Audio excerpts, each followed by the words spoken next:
Hi, everybody. Just a quick content warning for people who haven't seen this movie before.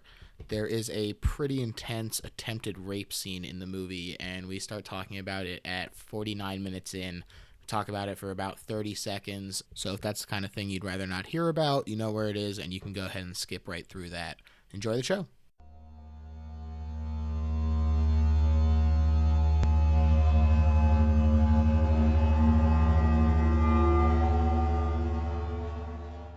Hi, everybody. I'm George, and this is the best little horror house in Philly, the show where we talk about the best horror movie ever made, according to our guest, at least.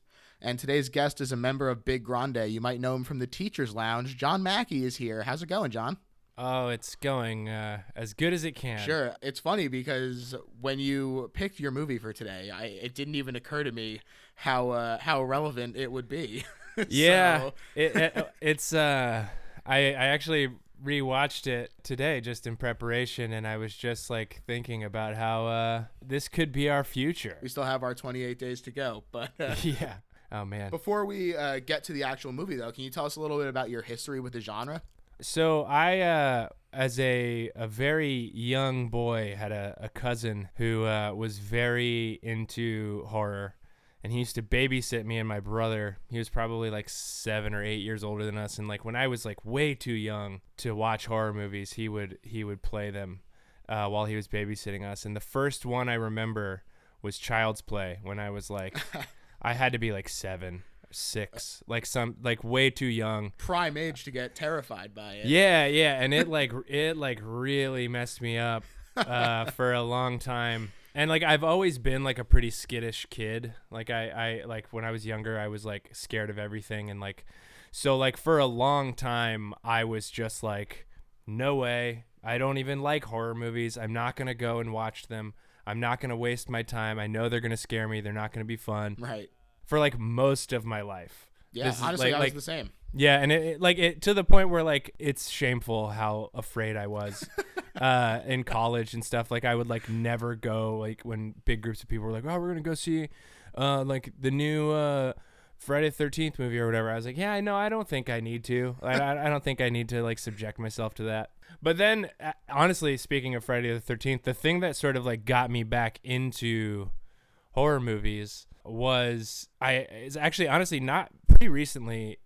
I guess 10 years is not that recent, but like 10 years ago, my first job when I moved out to Los Angeles was I worked for this company that did quality control for DVDs and Blu-rays. And so my job essentially was to just watch movies and TV shows that were being released over and over and over again in every different language pass, every different like subtitle arrangement.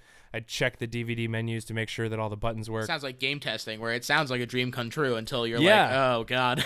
Yeah, 100%. It was like that thing where you're just like, oh man, this should be easy. I mean, I barely got paid, but that was like it didn't matter. I was fresh out here and just needed money. But when I was doing this, Paramount was re-releasing the entire original Friday the 13th run on DVD. And so for my job, I had to essentially watch the whole Friday the 13th series over and over and over again for probably like 3 or 4 months, like in every different language, every different subtitle pass. Wow. And so like I started watching it not as a horror movie anymore and just as like a fun movie. And it kind of flipped my perspective a little bit on the genre in general, and like made me much more open to exploring it. But I think it also like sort of made me be like, okay, well, like I can handle like funny horror movies now. Right. Where like it's like campy and stupid and isn't like super scary. And so that was like the thing that sort of made me more comfortable with it. But then also like I'm a director by profession, so like I also tend to like if people are like, oh, you have to see this horror movie, it's not just a horror movie, it's like a very like artful horror movie. I'm like very interested, and I will go and see everything. Like I saw like, you know, like Midsummer and Hereditary and like all these like sort of like prestige horror movies, and I like, really enjoy them from like a storytelling and like directing and visual standpoint. So now that I've sort of grown up and I've allowed myself to experience a little bit more of the genre and see it for more than just being scared as a 7-year-old, I think I'm like way more interested in exploring things in general. But yeah, as far as getting into horror at a later point, I think that that's pretty much the ideal way to do it. Like, I actually got into horror pretty much the same way in terms of exposing myself to some of the older stuff. Friday the 13th was actually my first franchise that I finished as well, where I was like, this is... I could understand how it was scary once upon a time. It's not scary to me anymore. Yeah, we've grown past it. You know, right. Like, it doesn't look real. It doesn't feel real anymore. So you can expose yourself to the tropes of it and get a feel for the genre without actually having the scares of it right away. And it's funny. It's when you asked me to do this, I was like really debating because like I am obsessed in a weird way with the Friday the 13th series, just from having to watch it so much and like diving so deep into it. But I was like, do I think any of those are the best horror movie of all time? And I don't think they are. But I think Friday the 13th Part 3 is potentially one of the most entertaining horror movies if you watch it for what it is, which is people thinking, hey, what if we made a horror movie in 3D? And then there's like 40 scenes in it that are literally just because it's in 3D. Yeah, and you like they came up with those first, and then they were like, "All right, build a movie around it." Yeah, exactly. Like a harpoon sticking out of a girl's eye, like and turning to the camera. It's like it's just so much of that it's that it was between that or 28 Days Later for me, and I chose to pick the more artful horror film. So this is not a new observation, but comedy and horror frequently considered to be flip sides of the same coin, based on sort of the drawing of a reaction from a crowd based on surprise. And so you said that you got more comfortable with horror because you started watching some of the horror comedies and stuff. Is that like fine line between the two something that draws you to a horror movie? Like if that's an element in it, even if it's not necessarily a straight up horror comedy, if there is that kind of dark humor, does that draw you to a movie? Yeah, I think that like heightened stakes just make everything more funny. And like to me, an insane death is just as funny as a really good joke. Right. Like, and you can I feel like you can actually get more of a reaction out of me by going insane with the way that you present someone's death, or like the creativity of how you're going to surprise someone. And I think that the same things happen in comedies and horror. And when you combine the two, it's just like the best of both worlds, I feel like. Yeah, I definitely agree with that. We've had a couple of great horror comedies already discussed on the show, and every time it's so much fun to be able to go back and watch them. And, a lot of them have a lot more to offer than people sometimes give them credit for. So yeah, I think that they're really great. But the movie we're talking about today is 28 Days Later from 2003. Yeah.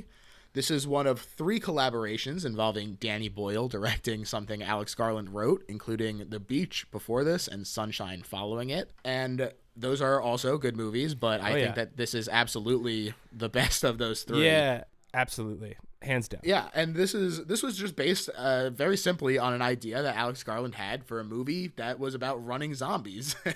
Yeah. It's so simple. Yeah, it is so simple, but I mean, that's like, where the genius is. What if they moved fast? What if we did what everybody else did, but we just like put it on fast forward? Do you like regular zombies too, or are you strictly a runners kind of guy?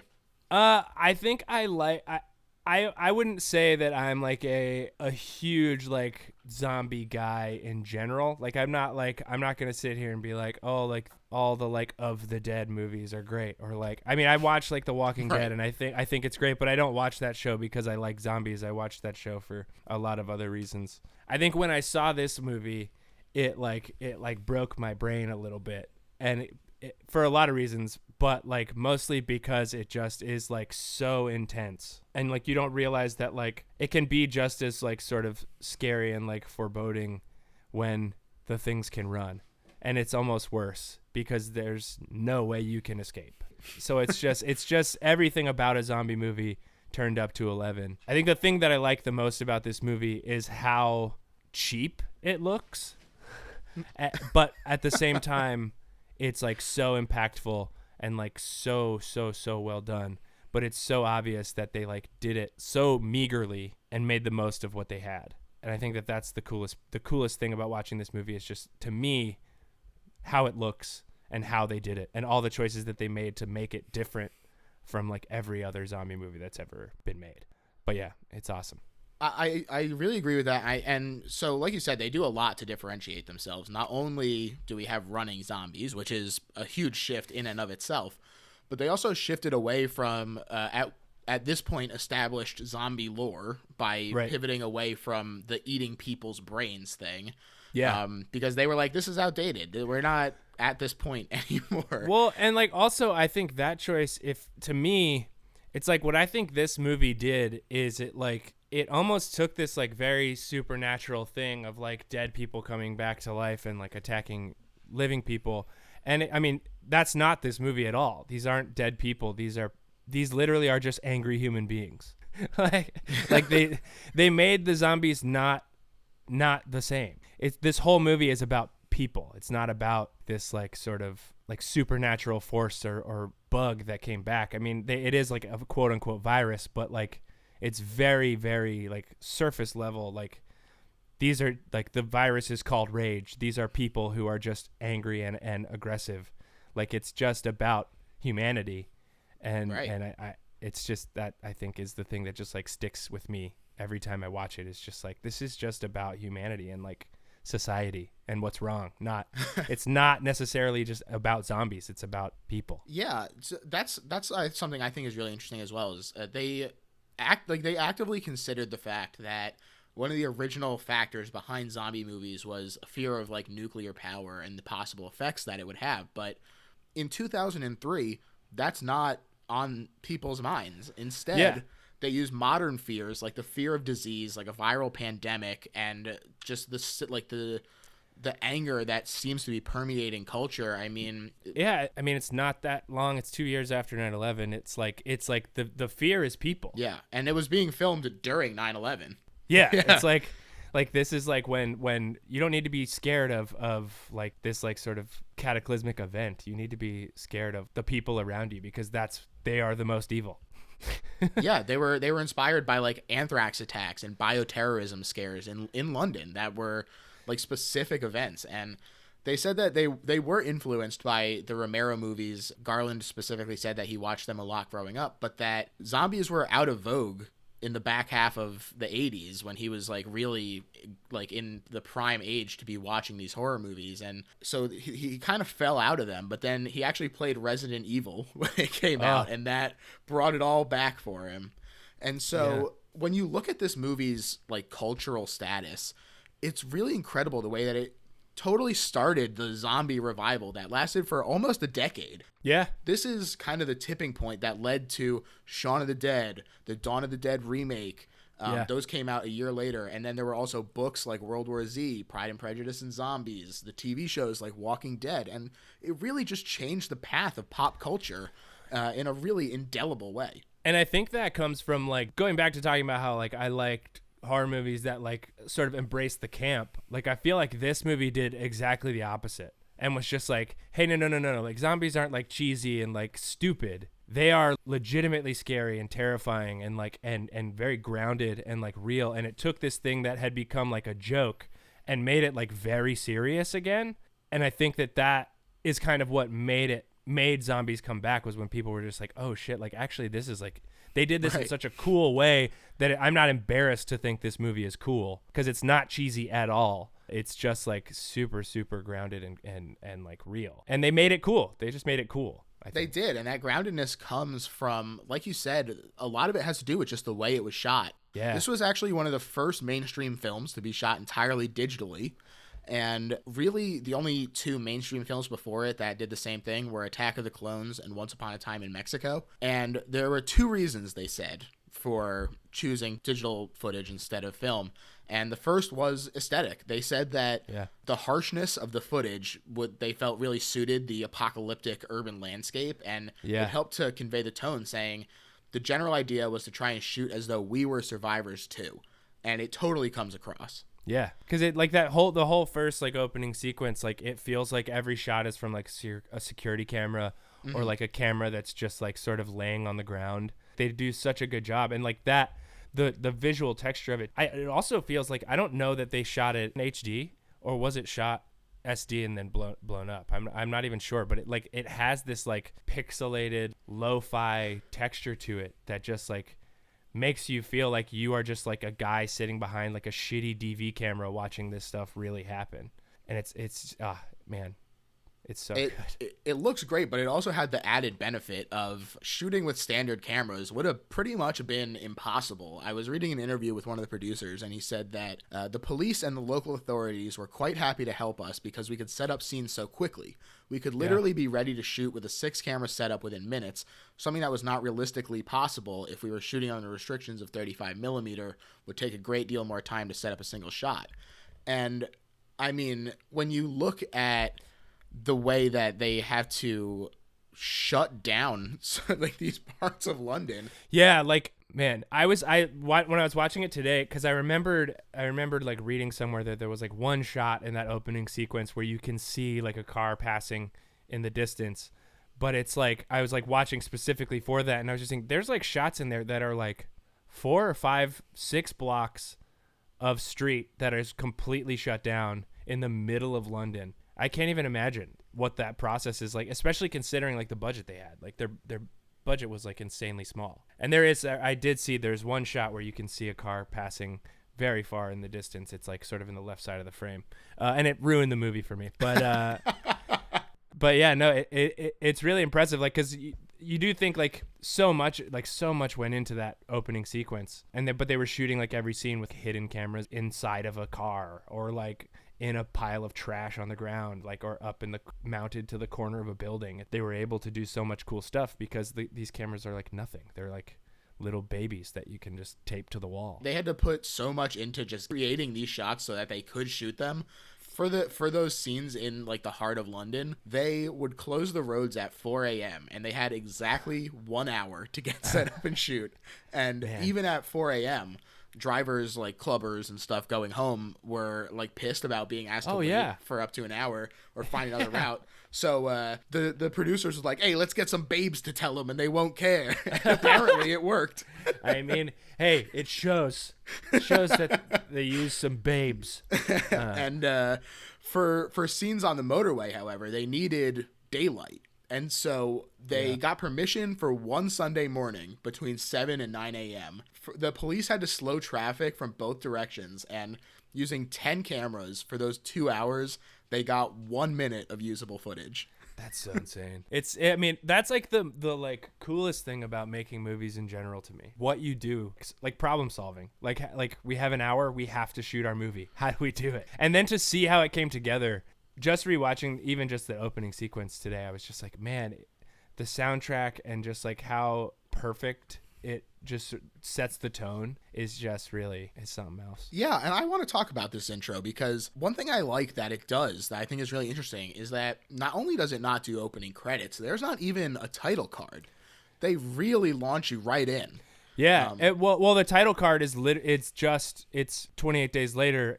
The informational chyron. It's like there's like you see the monkeys in the laboratory attack those people, and then it's just like 28 days later, we're here, and you don't even realize that's the movie you're watching, and it hits the ground running. It really does. And I was just watching the actual like first scenes in the lab too. Like it's so unsettling, just how it was shot and how they somehow got these monkeys to do exactly what they need. I mean, they're watching this awful footage. Like the first thing we see is just this like social unrest footage, this montage. And they said that they drew ideas from things that happened in Rwanda and Sierra Leone, but they drew the line at actually using that footage, which was, I think, a good thing. Yeah. You'd lose the audience if you hit them with anything too specific and obvious. Right. And it turns out that a chimpanzee is strapped down and being forced to watch these. And a group of animal liberation activists set it free. And this highly contagious, rage-inducing virus overruns England basically immediately. But the scene where the scientist is trying to stop them and they ask him the name of the disease is so funny to me because the guy pauses.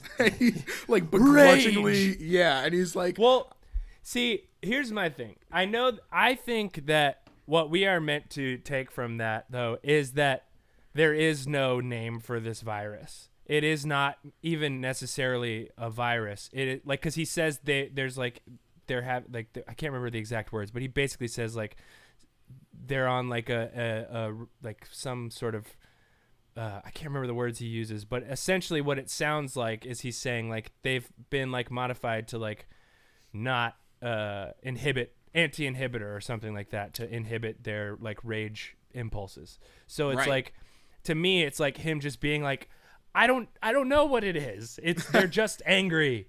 And that to me informs the way that I interpret the whole movie, which is that like no one's infected. It's like with anything like real. It's just the base human primal instinct of like anger and like taking your aggression out on other people, which I think plays into the climax of the movie like completely because we don't have to jump to there yet, but it's like at the end of the movie you realize like even regular people are just as ruthless and insane and aggressive, you know? Absolutely. I think that you're absolutely right about how it's actually intended, but just when he said it, it was just like, it looked to me like he was like, oh, I told Glenn that was a stupid name. And I don't want to say it. Yeah, they're not going to believe me that it's called Rage. he just like whispers it under his breath. They do another take. It's called Rage.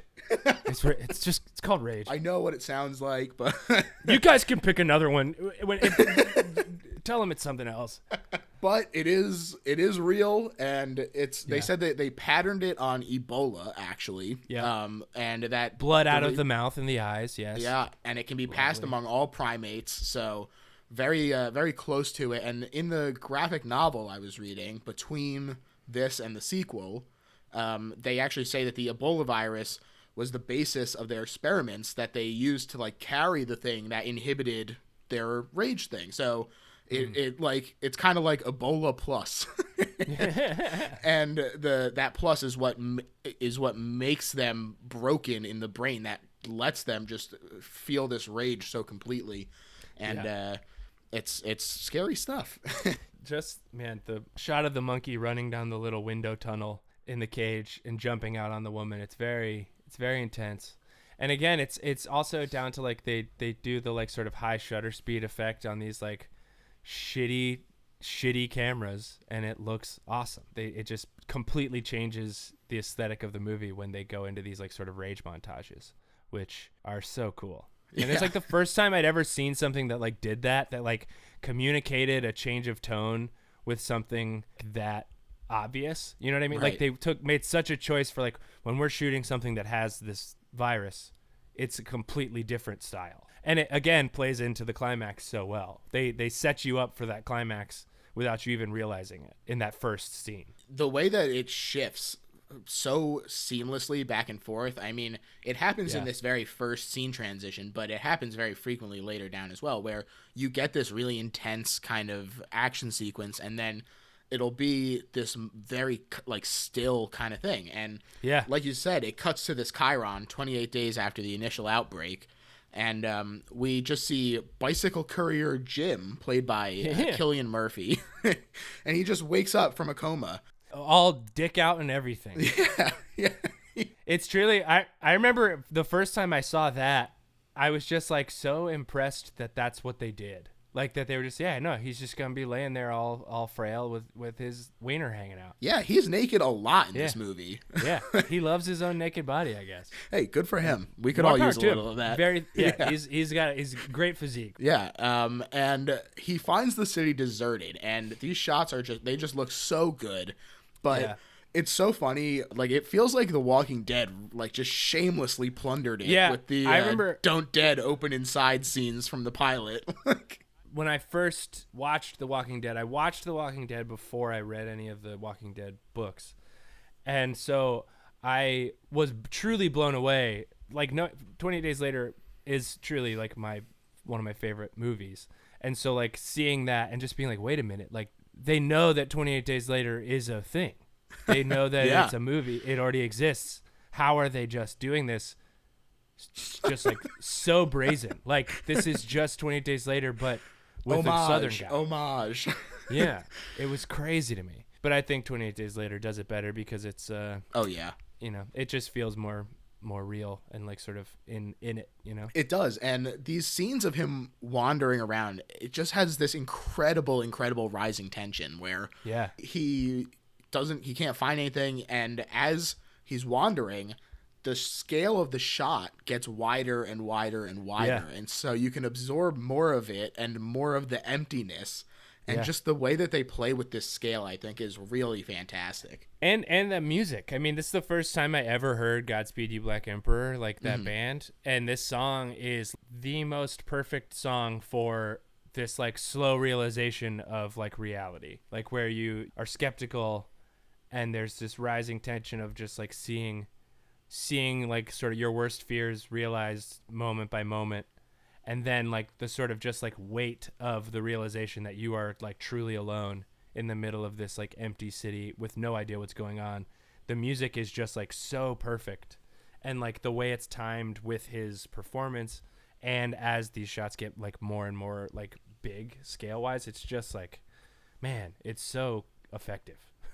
Absolutely it is. And the whole soundtrack is really great. I mean, even just the score is really fantastic in times when they're using like this angelic choir kind of sounding stuff. Oh yeah. To really, it kind of counterbalances kind of the grime and disgustingness that is on the camera. Yeah. Really great kind of counterbalance there. And there's a really fun shot as he walks into the church and he finds the phrase, "Repent, the end is extremely fucking nigh." Yeah. Man. Yeah, that's like, I remember the first time I saw this movie, like that, seeing that, I was just like, man, what a good phrase. Like saying it out loud, it sounds so serious. Oh yeah. And like you just get it. Like you completely get it. And they really drive the point home, because as soon as he sees that, he walks up these stairs and he just sees dozens and dozens of dead bodies strewn on the floor of this church. Awful to see. and the moment that immediately follows where he like says hello and the two zombies like rookie turn. mistake. They turn, and that's another very like funny moment to me just as a comedian, because I see the way that they turn and the looks on their faces and like how big both of these actors go with like how much of a zombie they're going to be. It's like one of them like literally has his mouth completely open and his eyes are huge. Like it's truly the funniest image in the world to me. And they don't move. That's the thing that's weird to me, that they just like turn and look up at him and like, huh? They like look like a dog that you just like barked at, and it like looks at you like, what the fuck? Yeah, and he also is like, what the fuck? Yeah, exactly. But it does this great lockdown shot to his right of the priest of the church. And it's really, it's so scary as he like just approaches with blood just leaking out of his orifices. Yeah.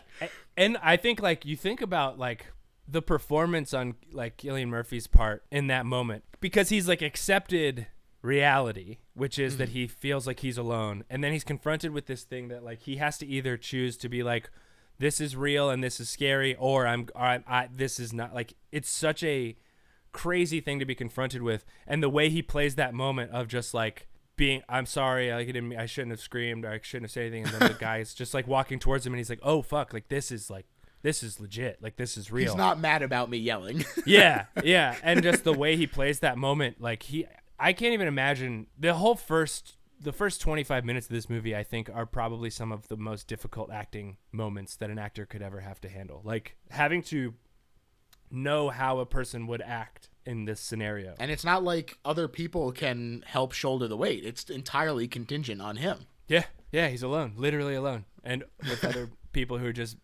spewing blood out of their mouth. But luckily for Jim, Selena and Mark are there to save him, played by Naomi Harris and Noah Huntley, respectively.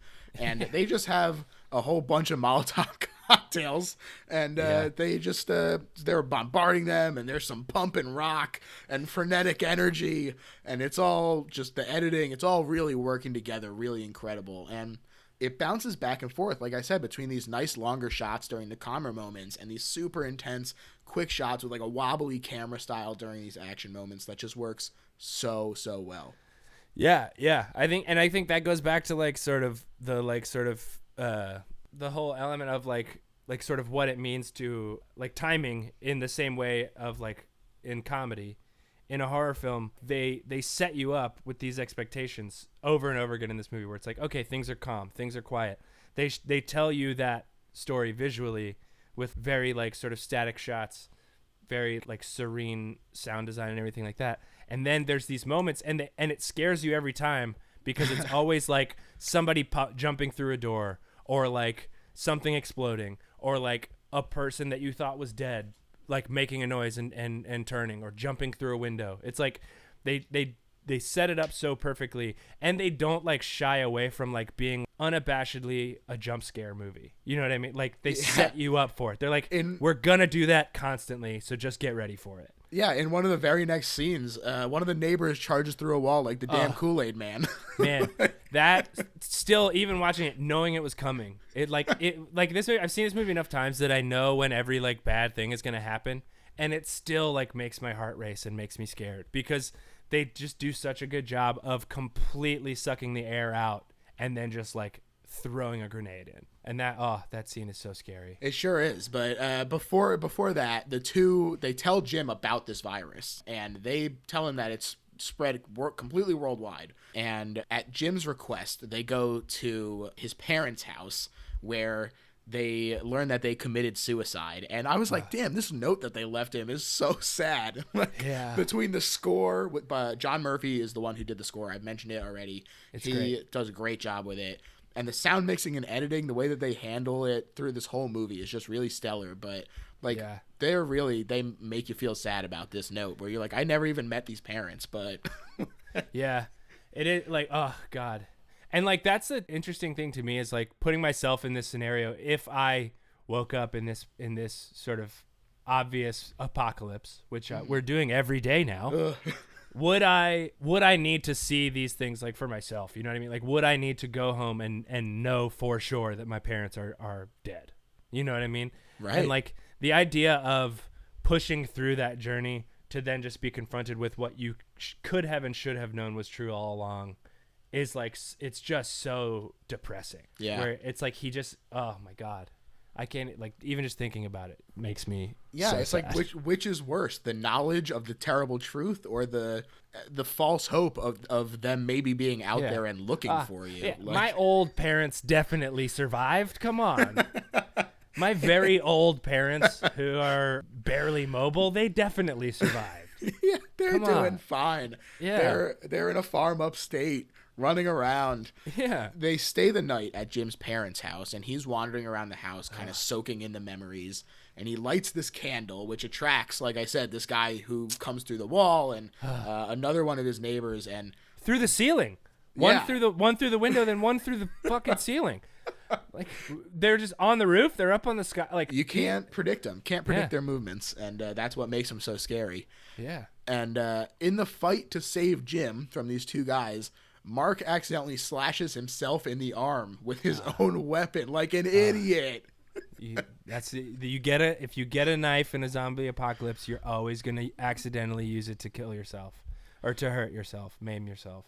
Yeah, and don't use weapons. Definitely not edged weapons at the very least. Maybe a bat or something blunt. Yeah. But Selena kills him immediately before he turns. Were you surprised they took this guy out so quick? Because I sure as hell was. I was like, I remember in the theater when I saw this movie for the first time being like so shocked. Because I kind of, now it's less surprising to me, because I think it happens more often now in movies where like they set you up to like, oh, these are going to be my main characters, and then they kill somebody. Like, it feels like that happens more frequently now. Stakes. Which I just saw that movie The Hunt, and they do that as well. Oh, yeah? No spoilers, but they just, like, people die that you're just not expecting to die. So now it's like less shocking, but I remember the first time being in the theater and seeing this movie, like being very shocked that they did that, because they had sort of set it up like, oh, this is our like team of people. Right, our trio. These are our people who are going to sort of be trying to survive in this setting. And like, I didn't care about that guy yet necessarily, but you still just sort of definitely realize the type of movie that you're watching when that happens, where it's like, oh, this is not a movie that's going to like be super by the numbers. You're not like, oh no, Mark, but you are like, oh, I expected to care about this. Oh, guy. I thought you were better than this, Mark. And it's obviously not in the movie, but Danny Boyle and Naomi Harris did develop a backstory for Selena's hard-nosed, ruthlessly pragmatic outlook. And they said that she was forced to kill her infected mother and father to save her baby brother, only to discover that her brother was also infected. So pretty brutal backstory to come up with, but it does kind of explain her attitude a little bit in this movie. It's really funny being able to after the fact do that work. Like when people are like, "Wait, why is she so angry?" Be like, here's the reason. This is the perfect answer, and we had it all along." But now it's just Jim and Selena, and they leave the house and they're wandering around, but they see these flashing lights on this big apartment building. And they're like, well, it can't hurt to go look at this point. Like, we might as well go check out what's going on over there. And they meet Frank, the cab driver, played by Brandon Gleeson, who I absolutely love. He's the best. And his daughter, Hannah, played by Megan Burns, in one of just 2 major roles for her. So yeah, I was going to say, when I was watching today, I was like trying to think like what else she was in. Because like she does really well in this movie. And I expected her to have more of a career, but I guess... not everybody hits it big with the lottery. Yeah, and it's funny too when you see some of these kids maybe are just like, maybe I'm not as into it as I thought, because like with she has 2 good performances in this. The kids in The Witch, I think, are like some of the best child actors, and they've done like nothing. Yeah, sometimes kids are just dipping their toe in and they realize it's not their thing. Yeah. Which is honestly probably better. Less kids in movies, the better, I think. It ruins them. I would probably say that it's a good thing as well. So, Megan Burns, you got your great role here, and then you got out. Yeah. So, those 2, although really it's mostly Frank, saves them from some infected in the building. The shot of the body, him when he hits the body over the ledge and it just falls, and they show it shooting down the stairs. Oh, yeah. And it's just a body banging off of all the handrails and then landing so hard on the ground below. Like the sound of that body hitting the shopping carts, like at the bottom Sickening. of the, it's one of the grossest sounds I've ever heard in a movie. Yeah, the sound design, like I said, really just incredible in this. He's so psyched to see more living people that they break out the creme de menthe. Hell yeah! Which is that even a thing? Like I don't even know what creme de menthe is, but they're so stoked about it. They sure are, and it's party time, baby. Yeah. So this was the scene that was shot on September 11th, 2001. That's so crazy. So Danny Boyle was like, yeah, it was weird to shoot this like party scene on that particular day. But you have a schedule. Yeah, and the show must go on. That's like the Dana Carvey movie Master of Disguise. The scene that they were shooting on 9/11 was the Turtle Club scene where he's trying to get into the Turtle Club. That was shot on 9/11. Wow, it's one of the funniest pieces of trivia I know. So that's incredible. Yeah. Well, unfortunately for Frank, supplies are running low, especially potable water. And he gripes about it being the one time there's ever been 10 days without rain in England, which made me chuckle. Yeah. But the situation is dire. They've resorted to drinking water from the fish tank, which is very sad. Yeah. Like, those poor fish. Also, like, that's nasty water, dude. Fish aren't clean. No. They're pooping and peeing in that thing. Yeah. Disgusting. It's really gross. And Frank uses his little like crank radio to show them a military broadcast offering protection to survivors at a blockade a manageable distance away, and asks them to accompany himself and Hannah to it. And they agree because they're like, well, stick together, safety in numbers, yada, yada, yada. Yeah. It's this moment to me, it's maybe like the one scene that I think they almost missed the mark with that sort of debate. To me, I feel like Selena's reaction of just when he's like we can get there, she's just like we. It's just like it's just a little bit too on the nose for me. So that's the only scene. If anybody's going back to watch, it's the only scene that I think the performances are a little bit weird. It's the only one. That's okay. Look, hey, every flaw just makes it stronger. Exactly, the rest of it. It's fine. It's fine. We can still love it. Yeah. So they decide that they're going to make this trip, and at one point they get into Frank's little cab, and they're in the tunnel, and they get a flat. And very scary, and the infected are running at them, but they're all screaming at Hannah to fix this tire. Come on, Hannah, get the tire on, Hannah. And I can't think of anything less helpful than them screaming at this a young child. girl. Yeah. Oh my God. Screaming at this young girl who I guess is good at changing tires. That's like her thing. Yeah. They're so mean. So stress-inducing. Not helpful at all. It's also one of those perfect scenes of it's like the obvious encroaching storm and like just the music going, like they just like it's just so perfect, and like the rats that Oh man, run underneath the car while she's like starting to try to change the tire. That it's got just me. like it's just such a perfect scene of like you can see them, like you can see in the distance the shadows, that's terrifying coming towards you. It's like so good. It's so good, especially because luckily they all do get away, and they get away by the skin of their teeth. It's very satisfying, but then you also get this great like reward at the end of them getting away, and they find this stocked market, which is it's such a nice like light moment. And to me, this is kind of where some of that Romero influence shines through. It really feels like them having a grand old time in the mall during Dawn and of the again, Dead. it's music choice in this scene also completely makes the scene. Like that song, which I think is a band called Granddaddy, that song is so perfect for what's happening. And it just makes you smile, and you need it so bad at that moment in the movie. It's like the whole movie has been so bleak, and then when that music kicks in and you're like, oh wait, this actually is a scene that I can just chill out and enjoy. I don't have to be scared that something I was waiting for something to jump out, to be honest. I was like, a little piece of me was like, you can't let yourself get too comfortable. But it'd be so messed up if they just like had like a huge bloated zombie fall through the ceiling and just be like, oh, it's a boss fight now. They have this nice moment, and Selena mentions that she loves those Terry's chocolate oranges, which I totally agree. But what's your food that you're pillaging in this situation? Oh man, that's tough. It's weird, but I think that like I would be going for like the like Little Debbie's aisle. Oh hell yeah, zebra cakes. Yeah, zebra cakes. Your Star Crunch. Oh hell yeah, Star Crunch as a kid was the best thing you could ever eat, in my opinion. I was a big zebra cakes and cosmic brownies guy. Oh, there we go. Yeah. Also the like Christmas tree versions of zebra cakes that came out around Christmas. I'm in. That's where I'm going. Also, so much sugar that they'd never go bad. So. Perfect. You could eat them forever.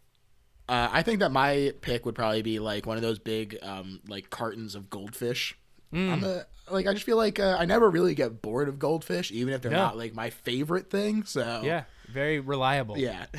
So, but they truly stock up this van, or not van, this taxi, and they drive over to the blockade, but they find it seemingly deserted, and everyone is pissed off, and they're all sulking around. And friggin' Frank, man, he kicks this like canister because there's a crow. Like, he's an annoying bird. He's got to get rid of the annoying bird, dude. Birds are annoying. Look, you don't have to tell me. I don't trust birds as far as I can throw them. Especially not a crow. Yeah. Come on. But he kicks this thing, and there's a dead body up there, and a drop of blood falls in his eye. Oh. His own damn fault. I'm like, God. Frank, come on, dude. This scene too, the sort of subsequent moment after of his daughter like coming up and like being like, Dad, what's wrong? And him just like knowing it's over. Yeah. Oh God. And he's trying to tell her to go away, and she's like, no, I need to like see what's wrong with you. And yeah. He's like, no, I've got blood in my eye. It's over. Yeah. Oh, heartbreaking. Yeah. And it's like the three of them, you're like, oh my God, which one of them is going to have to kill this guy? Yeah. Yeah. You expect at that moment, like, this is like the daughter's chance. She's going to, but then no. No. Luckily for all of them, the soldiers arrive and they kill Frank. And, well, luckily, I guess, is all relative. But they kill Frank, and they take the remaining survivors to a mansion that they've bunkered down in it's under the command of Major Henry West, played by Christopher Eccleston. Oh man, he's so good. He's so good. But like in this first introductory scene to them, the scene where Selena is crying on Hannah's behalf because she's like, I don't want her to have to cope. That trauma is going to be there forever, and it's like they were so close. Yeah. Oh man, really powerful scene and great performance.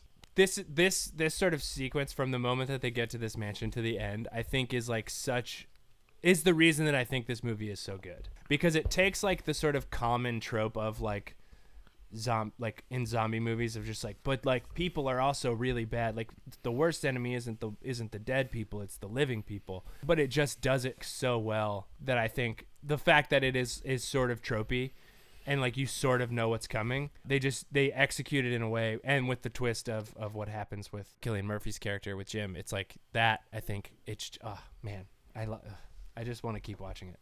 Yeah, and it really is great. And this is another one of those moments where you're like, oh, this is like, it's nice. Things are taking a turn for the better. They're like, oh, we're going to be friends. Hot showers because we have a boiler, a nice mansion to shelter in. And I mean, we see how heavily guarded this is when the mansion is approached by some infected and the whole lawn is booby trapped with like landmines and crap, and it blows them to smithereens. One of them even bounces. It's a nice double shot. I love when the line from one of the soldiers, he just screams, "He bounced!" And it's very funny to me. It's a very good read on that line if people want to go back and check it out. But like you insinuated, the safety promised by these soldiers is not exactly what it appears. One of the soldiers gets extremely rapey, and another one stops him after Jim is dispatched easily. Yeah. But the captain softly says, "Slow down," to the rapey soldier, and I was like, oh no. Yeah. West reveals to Jim that the broadcast was intended to lure female survivors into sexual slavery to create a future. Look, good Lord. Yeah. It's just the bleakest timeline. Yeah. Like, and that's, I think, what this movie is in spades. It's like literally the bleakest timeline over and over and over again. A month into the apocalypse. Yeah. And I don't think that's an exaggeration. Like, I think that like humanity wouldn't last in that context. I don't think humanity would last more than a month, like being somewhat normal. We would like revert to the worst impulses. Yeah. Seriously. Luckily, Jim refuses to be complicit. We're like, all right, good for you, Jim. But he tries to escape, and they're stopped by West's men. And that same helpful soldier from before, his name is Sergeant Farrell, he dissents, and he tries to help the trio, but both him and Jim are locked up to be executed the next morning. And in this jail cell, he explains to Jim his theory that Britain has been quarantined and actually the rest of the world is uninfected. Mm-hmm. This is counter to what we had already been told, but you're also realizing that, like, we've heard it from somebody with this intense negative point of view. Like, Naomi is the one who told him. Yeah. And so he just accepted it as the truth because she's the first person that he met. But it's very possible that this isn't the case. And so this is the first time that he's even really considering that. Yeah. I love that scene too. I think that guy's performance is so good. Yeah, it is really good. And he does a lot to help them. I mean, the next morning they're like marched out to this infected mass grave that they're like where they've been shoveling all of them. And this soldier, again, he sacrifices his life to distract the executioners, and Jim hides in the pile of the infected. Yeah. So gross. It's a staple of zombie movies, but it's so gross every time when they have to like cover themselves in the guts and stuff. Yeah, it's I mean, at a certain point, I think I'd just be like, you know what? I'll just die. I'll just go ahead and die. Where's the line? How far am I willing to go? I don't think I want to lay in a pile of dead bodies for any reason. Pretty rough. I don't think I would. I think I would just stand up and let them kill me. Wow.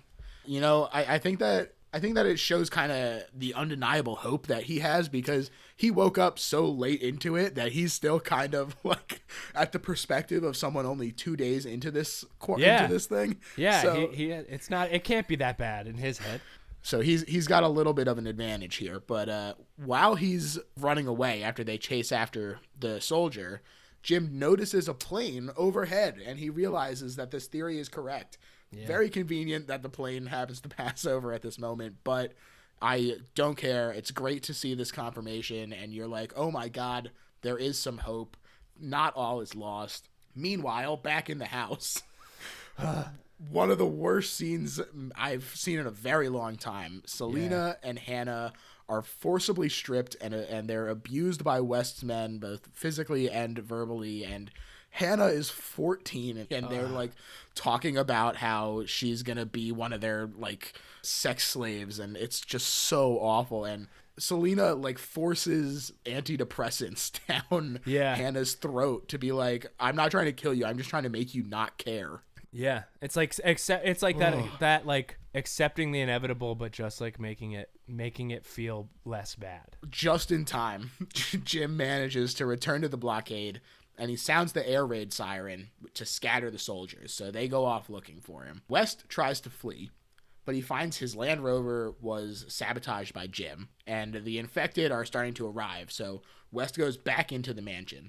Really kind of in a jam here, and Jim releases Private Mailer, who we had seen earlier introduced by the soldiers. He's an infected soldier that they kept chained up to study. Another very Romero thing. This is, I think, a pretty direct homage to Bub in Day of the Dead. And he's kept chained up to study them, but Jim releases him, which, boy, for a private, this guy really has a lot of fighting capability. And he really, I think he gets like over half of the men just totally. He takes them out. It's also such an insane, like another one of those great sort of like scary reveals. They're in the room and they just like move over and he's like out the window and he just like jumps through and just wrecks everybody. Oh yeah, it's brutal. It is brutal, but I also really like that they show here that they don't just know how to do jump scares, because when Hannah is hiding behind the mirror and it's approached by one of the infected, it's just so intense as she's like literally like gripping onto the back. Oh yeah. She's drugged up too. Yeah, yeah. And this whole escape is super intense, and Jim does get inside and he gets a hold of the lead raper and gouges out his eyes. It's truly one of the most viscerally disgusting things I've ever seen in a movie, but like also so cathartic at that point.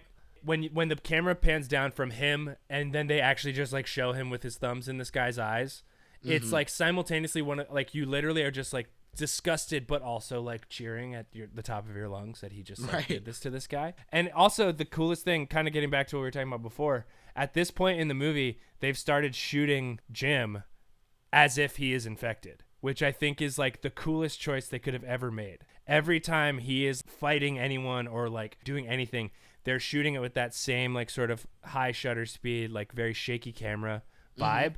That's to me like the sort of like bookend of this movie that I think is so cool.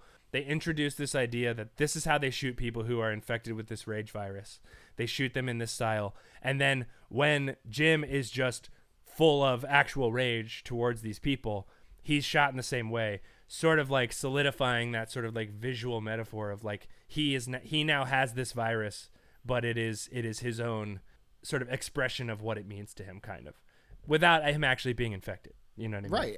Right. I don't think it's an accident that the most gruesome death in a movie full of murderous rage zombies is this actual human who is just, he's been through so much at this point. He's had to deal with the loss of two people that he just met. He's dealing with his parents' death as well.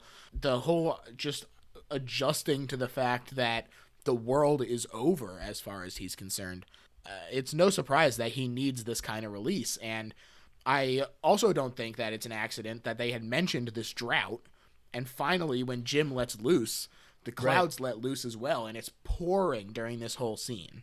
Yeah. It's like symbolically, it's like that rain is hope. You know what I mean? It's like releasing everything, all this emotion that he's sort of pent up for the 2-3 days that he's been awake in this one big moment. And they're sort of like visually sort of symbolizing that with like the heavens opening up and him just like running wild on these guys. Yeah. It's so good, man. It's this so whole good. end sequence is so good. And Jim, Selena, and Hannah try and leave in Frank's cab, but West is in the back seat and he shoots Jim. And Hannah retaliates with some sick stunt driving, which actually is established earlier in the movie. Yeah. Yeah. I was like, they set it up. Movie. Okay, you get this one. Yeah. And that's why she's the whole tire changing thing like that. Like she's a car kid. Exactly. She's the getaway. And she reverses up and she lets Private Mailer grab West through the rear window. Such a good pull visual. him out, kill him. It's so good. And the three survivors, they escape the mansion, and wow, another 28 days later, Oh yeah. Jim is recovering at a remote cottage while we see the infected actually dying of starvation, which this is something that had been brought up earlier, where part of the reason that they were studying Mailer is because they're like, well, we now at this point, we can't get anything else out of him. We just want to see how long it takes them to starve to death. Yeah. Yeah. Just before a Finnish fighter pilot flies overhead, Jim, Selena, and Hannah unfurl a huge cloth letter O to complete the word hello. And the three watch the jet, looking optimistic that it spotted them, and it seems that this is the case because the pilot of the plane says, Lehatako helicopterin, which is, will you send a helicopter in Finnish? Yeah. So, a happy ending. Hooray. Yeah. It's such a nice, I also hopeful think thing. It's very funny that the sheets say hello and not help. It's like they're just saying, hey, we're good, but hi. Just communicating like hello. We don't need your help, but we just want to let you know that we acknowledge that you're out there. So I watched the alternate endings today. Oh yeah. Is the storyboarded one? Yeah, there are a couple, and boy, they are bleak. Yeah. In the first one, which was filmed, Jim bleeds out as they try and save him at the hospital, and Hannah and Selena just kind of wander out into the wilderness despondent. Yeah. Really no indication about whether they'll live or die. You're just like, oh, I guess that's it. I guess you're left to come up with your own idea of if they live or die, but it's certainly their attitude. It's not positive. So before we get to the storyboarded one, what do you think about that ending? I mean, to me, I think that ending almost makes more sense would make more sense for the movie that we've seen up until that point.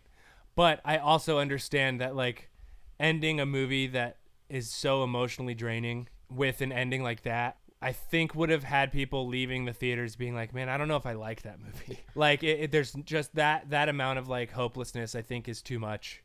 So I understand the desire to sort of leave the audience with like a small uptick. You know what I mean? I call that the prisoner's effect. Oh man.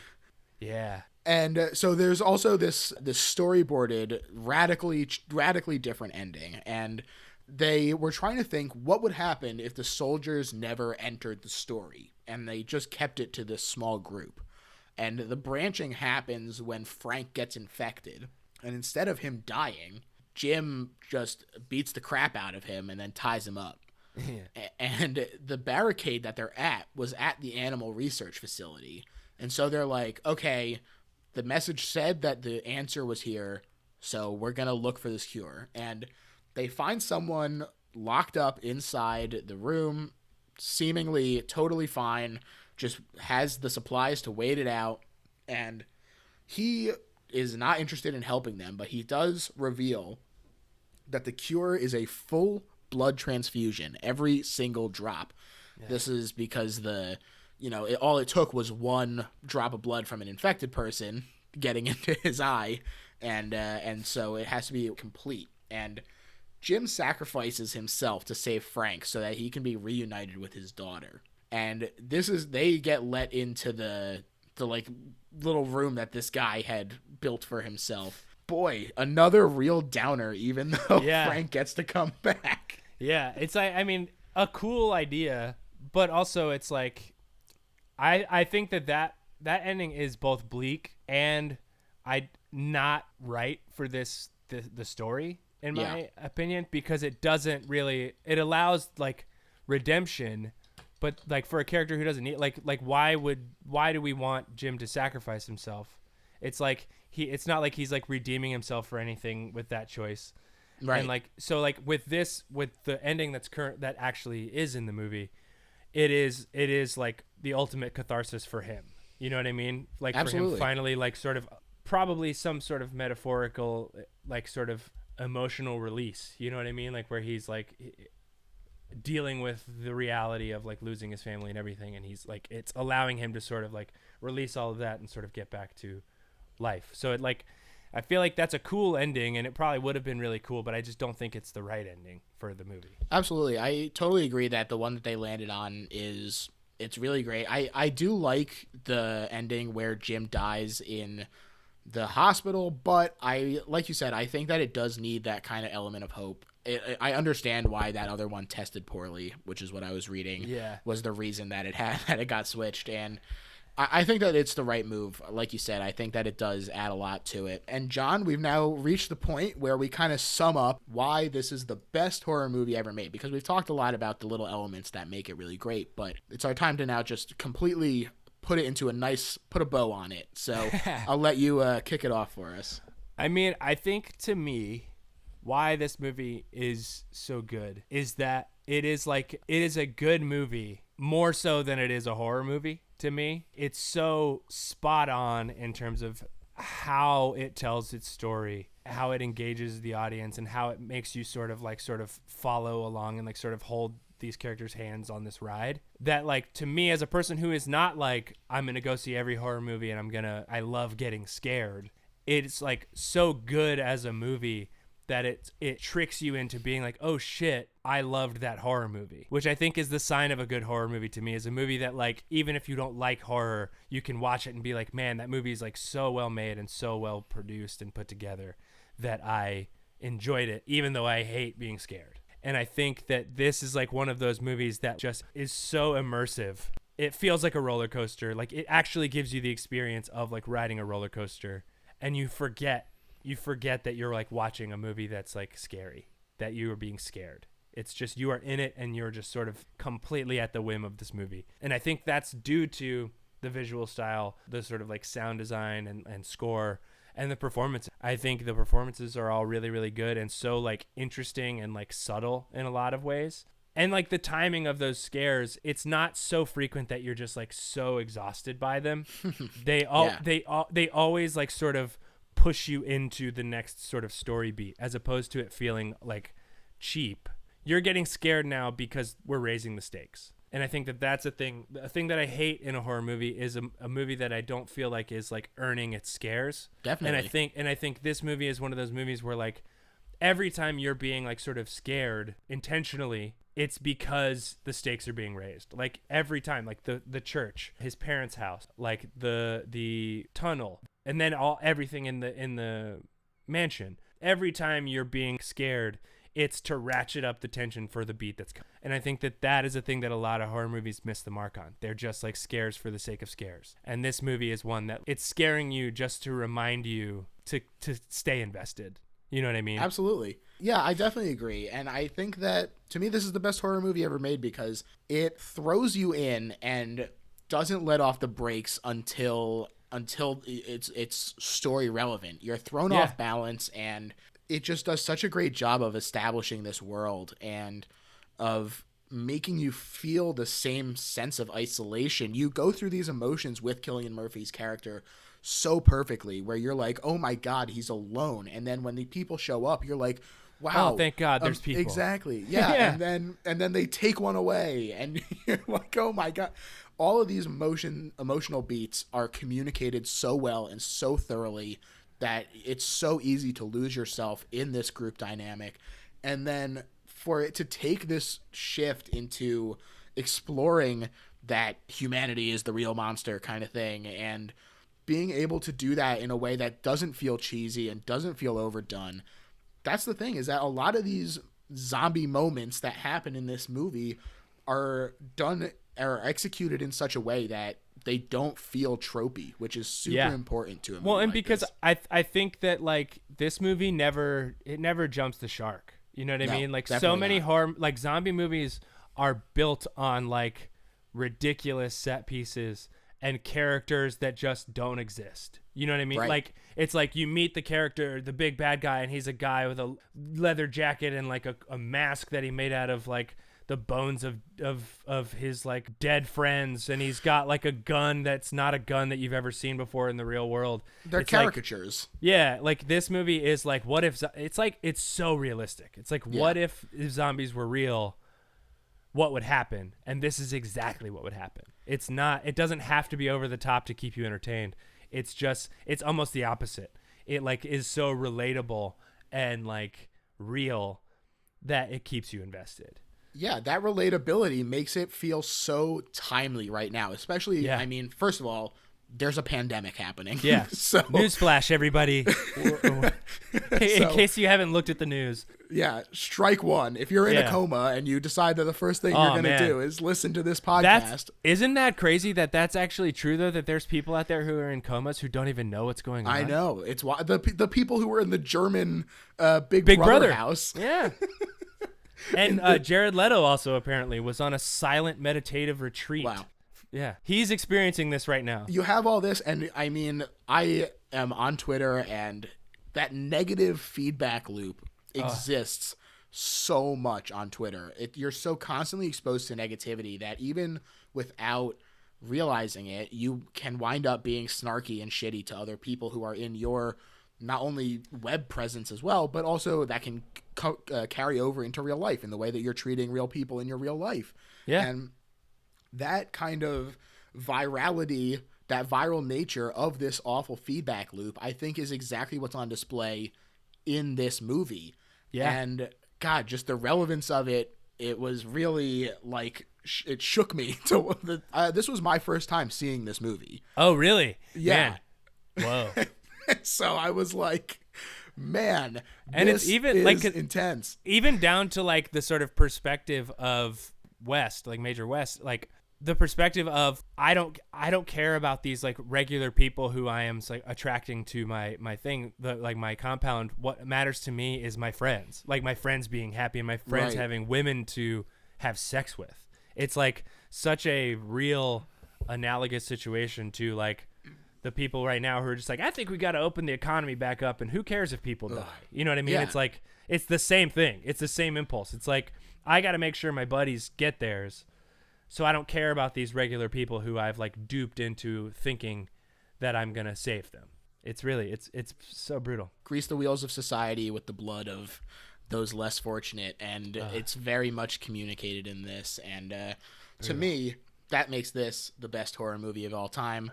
John, Hell yeah. I want to thank you for coming on the show. This was a ton of fun. Yeah, thanks for having me. Absolutely. Why don't you tell the people where they can find you? Well, I'm on Twitter at It's Jon Mackey, ITSJONMACKEY.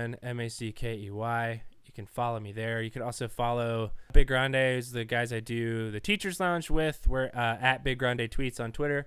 And the Teachers Lounge, our podcast, the free episodes drop every Wednesday on iTunes, Stitcher, Earwolf, and then we also have like mini episodes on Stitcher Premium that come out every Thursday that are little like 15-minute bullshits, as I like to call them. But yeah, so that's pretty much it. Listen to the stuff. Yeah, Sorry. exactly. Go find John on Twitter and go listen to his stuff. You can find me on Twitter at GergHef, and the show is on Twitter, Facebook, and Instagram at Little Horror PHL. There's merch on TeePublic if you feel like you want a fun shirt. And give us a rating and review if you don't mind. That would be helpful. That's pretty much it for me. But instead of bye, in honor of our guest, I want to tell everyone to stay flippy out there. Oh, nice. Nice inside Nailed joke it. that no one will get. Yeah, old slobs get it. Old slubs know. All right, thanks everyone, and bye.